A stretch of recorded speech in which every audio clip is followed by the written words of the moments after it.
નમસ્કાર વિદ્યાર્થી મિત્રો, સ્વાગત છે તમારી યુટ્યુબ ચેનલની અંદર। અલગ અલગ દૂરદર્શન ડીડી ગિરનાર પર જે પ્રસારણ આવે છે એમના પ્રસારણને લગતી બાબત છે અહીંયા આપણે વિડીયો દ્વારા જોવાના છીએ। જેમાં ધોરણ 3, 4, 5ની અંદર સપ્ટેમ્બર માસનો જે પ્રસારણનો સમય છે એ જોઈએ તો ધોરણ 3ની અંદર પ્રસારણનો સમય 9 થી 9:30નો છે। ધોરણ 4ની અંદર પ્રસારણનો સમય 9:30 થી 10નો છે। ધોરણ 5ની અંદર પ્રસારણનો સમય 10 થી 10:30 વાગ્યાનો છે।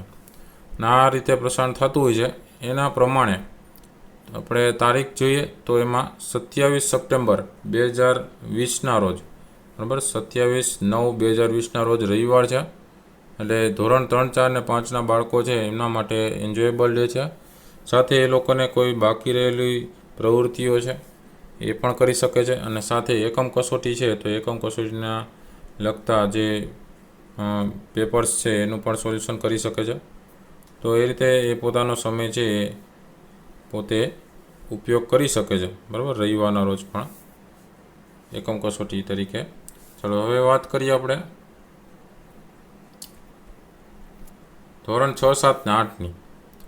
તો ધોરણ 6, 7, 8ની અંદર જે સપ્ટેમ્બર માસનો પ્રસારણનો સમય છે એ પહેલાં વાત કરીએ તો ધોરણ 6નો પ્રસારણનો સમય છે એ 10:30 થી 11 વાગ્યાનો છે।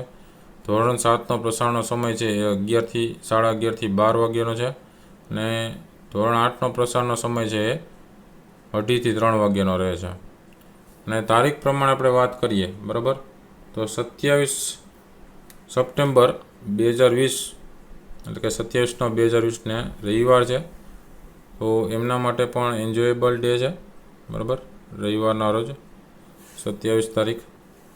એટલે બાકી રહેલી કોઈ પણ પ્રવૃત્તિ છે સાથે ઘરે શીખીએ અથવા તો કોઈ પણ એકમ કસોટીનું એવું બાકી હોય તો પણ એ વિદ્યાર્થીઓ 6, 7, 8ના વિદ્યાર્થીઓ છે એ પેપર છે એ પૂર્ણ કરી શકે છે અને એ પેપરનું સોલ્યુશન પણ કરી શકે છે, બરાબર। ચલો ત્યાર પછી વાત કરીએ આપણે ધોરણ 9, 10ના વિદ્યાર્થીઓ છે, બરાબર, એમના માટે દૂરદર્શન ડીડી ગિરનાર પર જે પ્રસારણનો સમય છે એ સમય 12 થી 1 વાગ્યાનો છે। અમુક દિવસે ધોરણ 9નું પ્રસારણ આવતું છે, અમુક દિવસે ધોરણ 10નું પ્રસારણ આવતું છે। અને એ જ રીતના સપ્ટેમ્બર માસની અંદર ધોરણ 11, 12ના જે વિદ્યાર્થીઓ છે એમના માટે જે પ્રસારણ છે એમનો સમય છે 3 થી 4નો છે। એમાં પણ અમુક દિવસે ધોરણ 3નું પ્રસારણ આવતું હોય છે, ધોરણ 11નું પ્રસારણ આવતું હોય છે અને અમુક દિવસે ધોરણ 12નું પ્રસારણ આવતું હોય છે। અને તારીખ પ્રમાણે આપણે વાત કરીએ તો 27/9/2020 અને રવિવાર છે તો એમના માટે ધોરણ 10માં વિજ્ઞાન વિષય વિદ્યુત પ્રકરણ 12મું છે એમનો ભાગ 5મો પ્રસારિત થશે।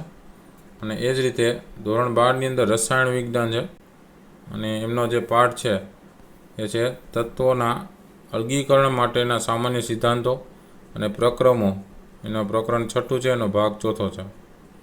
તત્વોના અલગીકરણ માટેના સામાન્ય સિદ્ધાંતો અને પ્રક્રમો એ પ્રકરણ 6 છે અને ભાગ 4 છે પ્રસારિત થશે। વિદ્યાર્થી મિત્રો, હવે તમને ખ્યાલ આવી ગયો છે અલગ અલગ ધોરણ પ્રમાણે કયા કયા પ્રસારણ થવાના છે।